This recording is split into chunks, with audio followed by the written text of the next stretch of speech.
The mafia boss's fiancée slapped the maid, but when the maid slapped her back, the dining room fell silent, because that slap came with consequences no one saw coming. Sit down and listen to this wonderful story about a black woman and the Korean mafia boss fiancé. The slap echoed through the dining room like a gunshot. Sarah's head snapped to the side, the force of Hye-Jin's hand sending a shock of pain radiating across her cheek. The silver tray clattered from her grip, broken glass scattering across the polished granite floor in a symphony of tinkling crystal.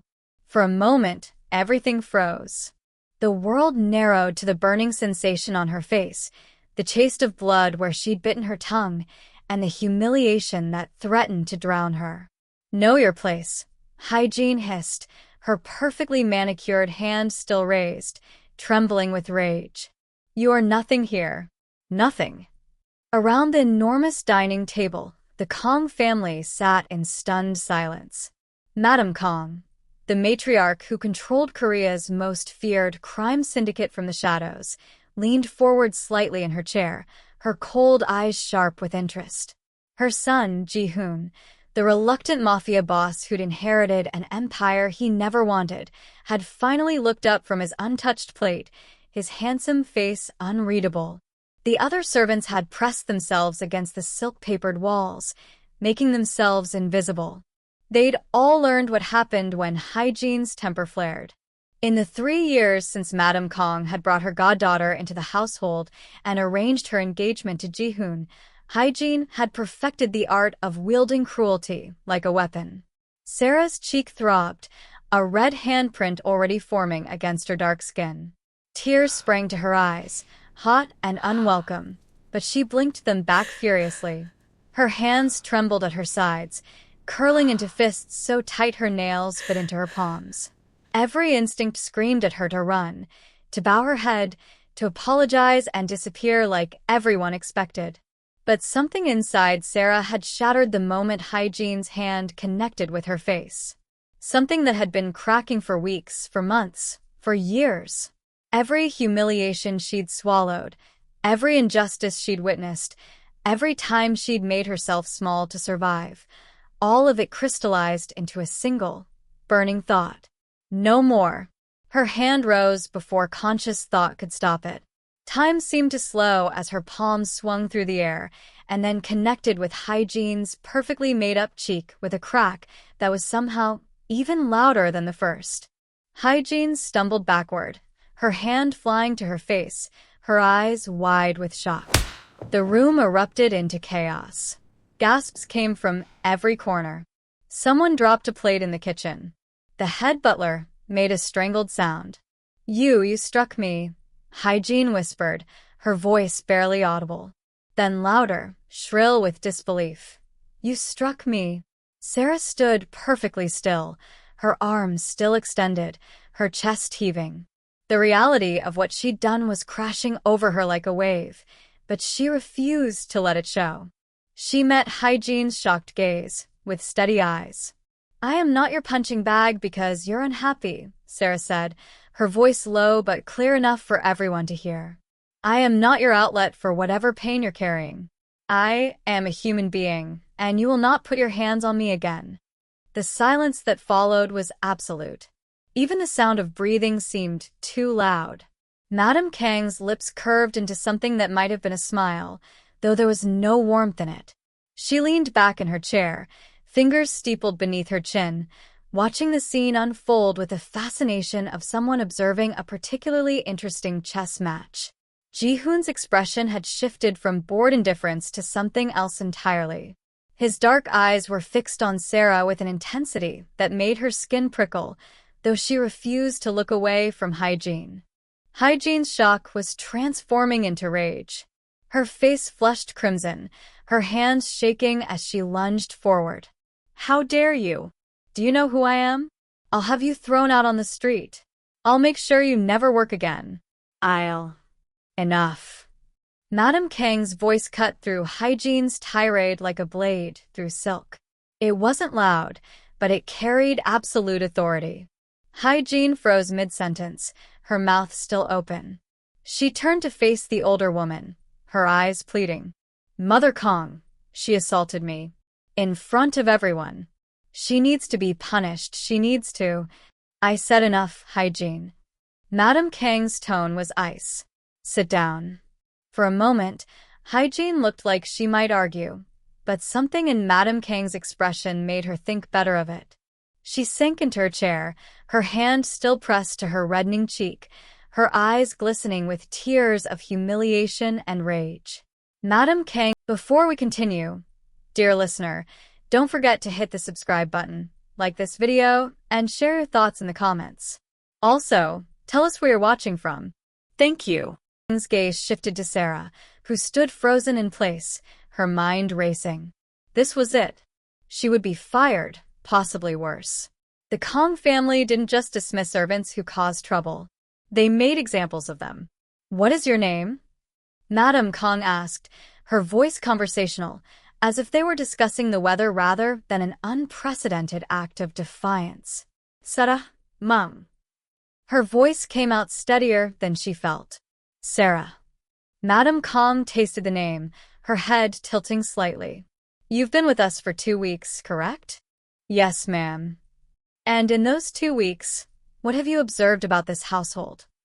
The question was so unexpected that Sarah hesitated. Was this a trap? Every answer felt dangerous. But something in Madame Kang's eyes suggested genuine curiosity, and Sarah had already crossed the line. There was no going back now. I've observed that fear is currency here, Sarah said carefully. That power is measured by how many people bow their heads when you enter a room. That respect and terror are considered the same thing. Someone gasped. Hye-Jin made a choked sound. But Madame Kang's expression didn't change. And what else? Sarah's heart hammered against her ribs. I've observed that some people use cruelty to fill the emptiness inside them. That when you feel powerless in your own life, it becomes very important to have power over someone else. Hye-Jin shot to her feet. Mother Kong, are you really going to let this maid speak to us this way? Madame Kong raised one perfectly manicured finger, and Hye-Jin fell silent, as if she'd been struck mute. The older woman's eyes never left Sarah's face, studying her with the intensity of a scientist examining a fascinating new specimen. Sit down, Hye-Jin, Madame Kong said softly. You're embarrassing yourself. The words landed like physical blows. Hye-Jin's face crumpled for just a moment before she forced her features back into a mask of composure. She sat, but her hands were clenched so tightly in her lap that her knuckles had turned white. You have courage, Sarah, Madame Kong continued, her tone almost approving. Or stupidity. We'll see which. She leaned forward slightly. Do you know what happens to servants who strike their betters in this house? Sarah's throat was dry, but she forced herself to speak. I imagine nothing good, ma'am. You imagine correctly. Madame Kong picked up her wine glass, swirling the deep red liquid thoughtfully.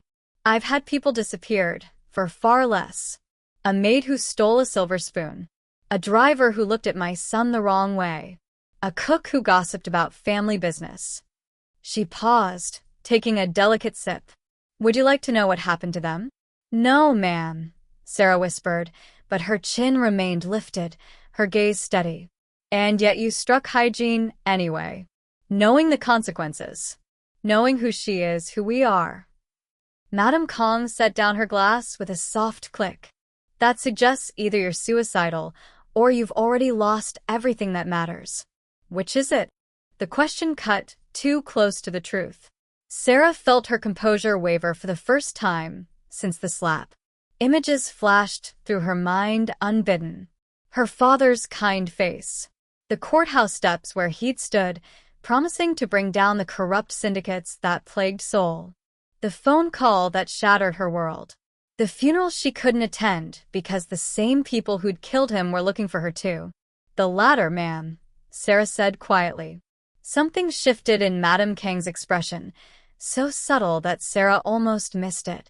Understanding, perhaps. Or recognition. I see. She was silent for a long moment, then made her decision. You're not fired. The room erupted. Hye-Jin shot to her feet again, her chair scraping violently against the floor. What? Mother Kong, you can't be serious.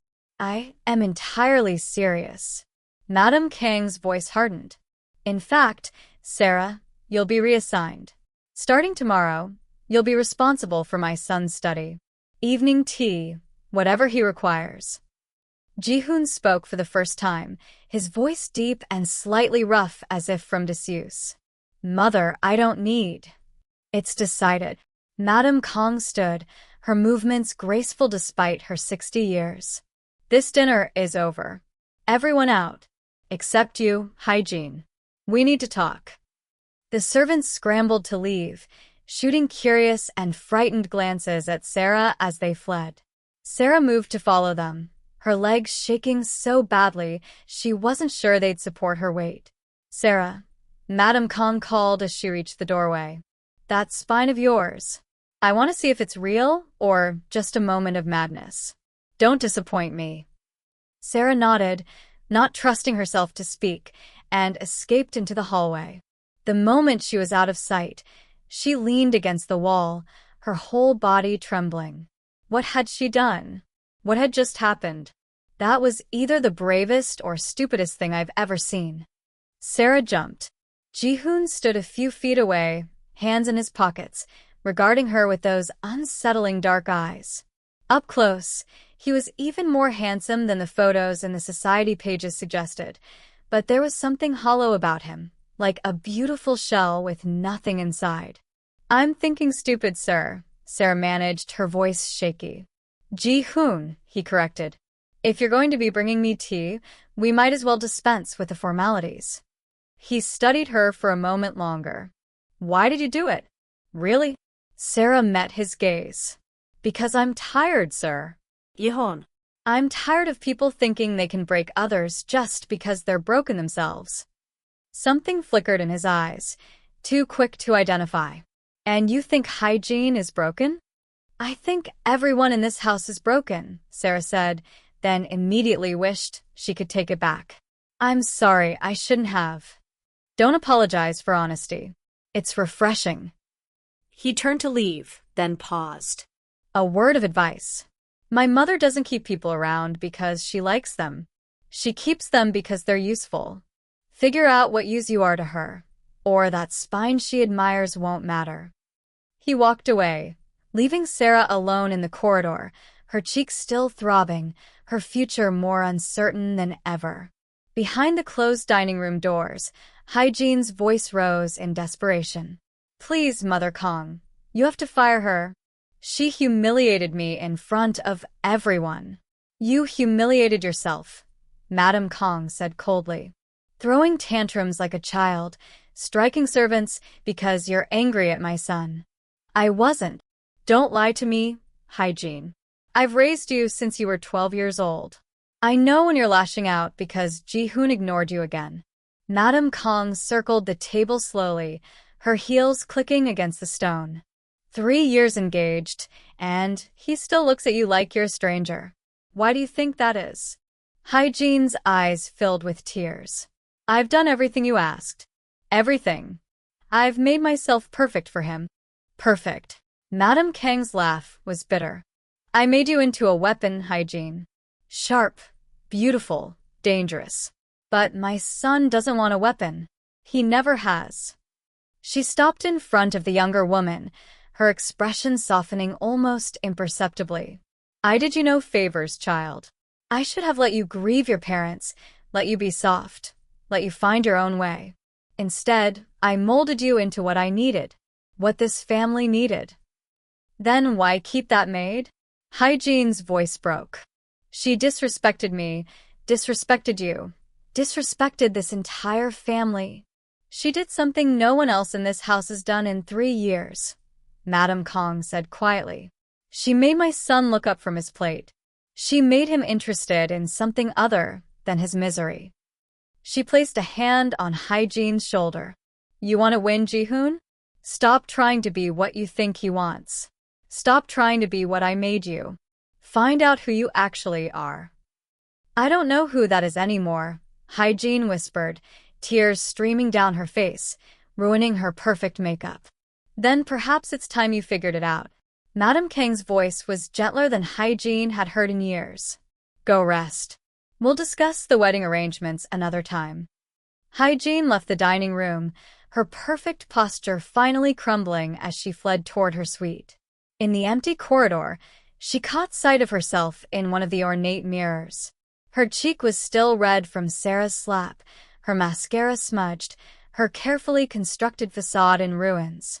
For the first time in years, she allowed herself to really look at her own reflection. Who was she beneath the designer clothes and cruel words? Beneath the persona Madame Kang had crafted? She couldn't remember. That terrified her more than anything. Sarah's hands wouldn't stop shaking as she made her way to the servants' quarters. The adrenaline that had sustained her through the confrontation was draining away, leaving behind a cold, creeping fear. Other servants scattered when they saw her coming, as if whatever madness had possessed her might be contagious. The quarters were tucked in the west wing of the massive estate, a world away from the opulent rooms where the Kang family lived. Sarah's room was barely larger than a closet, with a narrow bed, a small dresser, and a window that overlooked the service entrance. She closed the door behind her and leaned against it, finally allowing herself to break. Her phone buzzed. 3 missed calls from a number she'd blocked weeks ago. Her brother, David, still trying to reach her, still trying to convince her to come home to the States. But home wasn't safe anymore. Nowhere was safe. A knock at the door made her jump. Sarah? It was Mrs. Park, the head housekeeper, her voice tight with worry. May I come in? Sarah opened the door to find the older Korean woman holding a bag of ice wrapped in a cloth. Mrs. Park's weathered face was creased with concern as she gently pressed the ice to Sarah's cheek. You're either very brave or very foolish, child, Mrs. Park said in heavily accented English, settling onto the edge of Sarah's bed. Maybe both. Foolish, Sarah said, wincing as the ice touched her throbbing cheek. Definitely foolish. Miss Hye-Jin has had servants dismissed for less. Much less. Mrs. Park's hands were gentle despite her stern words. Last year, a girl smiled at Master Ji-hoon during breakfast. Just smiled. Miss Hye-Jin had her fired that same day, made sure she couldn't find work anywhere in Seoul. Then why did Madame Kang keep me? Mrs. Park was quiet for a long moment, her dark eyes distant. Madame Kang is not like other wealthy women. She built this empire herself, you know. Her husband, he was weak, more interested in drinking and gambling than business. It was Madame Kang who made the connections, who made the deals that turned the Kang family from small-time operators into what they are now. She paused. She respects strength. Real strength, not the fake kind that comes from hurting those weaker than you. Hye-Jin isn't strong? Miss Hye-Jin is broken. Mrs. Park's voice was sad. I was here the night Madame Kang brought her home. 12 years old, covered in her parents' blood. The Lee syndicate had executed them, made an example. Madame Kang took her in, but not out of kindness. Out of strategy. The girl's family had connections, territory, resources that Madame Kang wanted. Sarah felt an unwelcome twist of sympathy. So she raised her? She shaped her, molded her, turned a traumatized child into a perfect weapon. Mrs. Park shook her head. I watched that sweet little girl become someone who finds pleasure in others' pain. Madame Kang created that, then engaged her to Master Ji-hoon before either of them had a choice. He doesn't love her.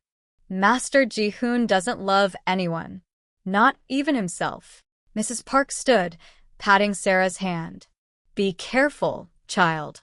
You've caught Madame Kang's interest, and that's more dangerous than her anger. She doesn't keep pets. She keeps pieces on a chessboard. After Mrs. Park left, Sarah lay on her narrow bed, staring at the water-stained ceiling. What was she doing here? She should have stayed in America, should have disappeared into a small town where no one would find her. But her father's murder had left debts, medical bills from his final days that insurance wouldn't cover. Her brother was still in college. Her mother's nursing home care cost more each month than Sarah had made in a year at her previous job. When the agency had offered her a position at the Kong estate with a salary 3 times the normal rate, she'd known it was dangerous. She'd known who the Kangs were, what they did. Her father had spent his last years trying to bring down families like theirs, building cases against the corruption that rotted Seoul from the inside. The Kangs had been on his list, near the top. And now she was living in their home, serving them dinner, and she'd just slapped the woman who was supposed to become the family's matriarch. Her phone buzzed again. This time it was a text from David. "Sarah, please. Just tell me you're okay." I'm worried. She typed back. "I'm fine. Stop worrying. Focus on your studies." His response came immediately. "Mom's asking about you. The home called. They need next month's payment." Sarah closed her eyes. Next month's payment. The reason she was here, the reason she'd taken a job with a crime family, the reason she couldn't afford to get fired no matter how badly Hye-Jin treated her. Except she'd just guaranteed she'd be fired. Or worse. Unless Madame Kong had meant what she said about keeping her on. Sleep was impossible. At 5 in the morning, Sarah gave up and went to the kitchen to start her new assignment. If she was responsible for Ji-hoon's evening tea, she should learn what he preferred. The kitchen staff was already busy preparing breakfast, and they fell silent when she entered. "I need to know Master Ji-hoon's preferences," Sarah said to the head chef, a surly man named Mr. Cho. "For his evening tea." Mr. Cho grunted, not looking at her as he chopped vegetables with violent precision. "Green tea." No sugar. No milk. Served at exactly 9 o'clock, not a minute before or after. He likes it strong enough to strip paint, weak enough that you can still see through it. Good luck figuring out what that means. Anything else? Don't talk to him unless he talks to you first. Don't touch anything on his desk. Don't ask questions. Mr. Cho finally looked at her, his expression a mixture of pity and annoyance. And don't get comfortable. Miss Hye-Jin won't let this go. She's probably planning your downfall right now. He wasn't wrong. 3 floors above, Hye-Jin sat at her vanity, staring at her reflection with eyes that hadn't closed all night. The slap mark had faded to a dull pink, but the humiliation burned as fresh as ever. She picked up her phone and pulled up a contact she hadn't used in months. Her finger hovered over the call button. Young-soo was an old friend from her previous life, before Madame Kong, before everything. He ran a small detective agency now, specializing in digging up dirt on people who thought they were untouchable. One phone call, and she could destroy Sarah. Find out every secret, every weakness, every vulnerability, and exploit them all. But Madame Kang's words echoed in her mind. "Stop trying to be what I made you." Hye-Jin set down the phone. She stood, wrapped herself in a silk robe, and walked to her window. The sun was rising over Seoul, painting the sky in shades of pink and gold. When had she last watched a sunrise? When had she last done anything that wasn't calculated to maintain her position, to prove her worth, to be perfect? A memory surfaced, unbidden and unwelcome. She was 7 years old, before everything, sitting with her mother in their small garden. Her mother had been teaching her to paint, and Hye-Jin had gotten frustrated because the flowers wouldn't look right. "Art isn't about perfection, sweetheart," her mother had said, her voice warm and patient. "It's about expression, about letting what's inside come out, messy as it might be." Hye-Jin hadn't painted since her parents died. Madame Kong had said it was a waste of time, that she needed to focus on more practical skills. Languages. Business. How to read people's weaknesses and exploit them. She turned away from the window, her chest tight with an emotion she couldn't name. Or maybe she could, but naming it would mean admitting how lost she'd become. Ji-hoon's study was everything Sarah had expected and nothing like it at the same time. Dark wood paneling, floor-to-ceiling bookshelves crammed with leather-bound volumes, a massive desk covered in papers and files. But what surprised her was the art. Paintings lined every available wall space, most of them abstract, violent splashes of color that seemed to scream emotions their creator couldn't voice. Sarah entered at exactly 9 o'clock that evening, a tray balanced carefully in her hands. The tea was precisely the temperature Mr. Cho had specified, the color somewhere between transparent and opaque, a balance she'd practiced 7 times before getting it right.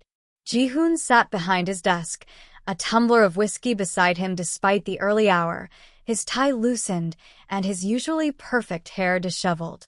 He looked up when she entered, and for a moment, neither spoke. "Your tea, sir," Sarah said, setting it down on the one clear corner of his desk. "Ji-hoon," he corrected again, his voice tired. "If we're going to do this dance every evening, you might as well use my name." Sarah hesitated, then nodded. Yeah. He studied her for a long moment, his dark eyes unreadable. "Does it hurt? Your cheek?" The question surprised her. "It's fine." "That's not what I asked." "Yes," Sarah admitted. "It hurts." "Good." At her sharp look, he continued, "Not good that you're in pain. Good that you're honest about it. Everyone in this house lies about their pain. They smile through it, pretend it doesn't exist, let it rot them from the inside." He took a sip of his whiskey. "My mother thinks you're interesting. That makes you dangerous." "To whom?" "To everyone. Mostly to yourself." He leaned back in his chair, regarding her with that unsettling intensity. "She collects people, you know. People who've been broken in specific ways, who can be useful in specific roles. Hye-Jin was supposed to be the perfect daughter-in-law, the perfect representation of our family's power. My father's old lieutenant, Kwon, was supposed to be the enforcer, the one who got his hands dirty, so we could keep ours clean. What was your role supposed to be?" The heir. "The face of the empire. The son who would carry on the family legacy." His smile was bitter. "Except I never wanted it.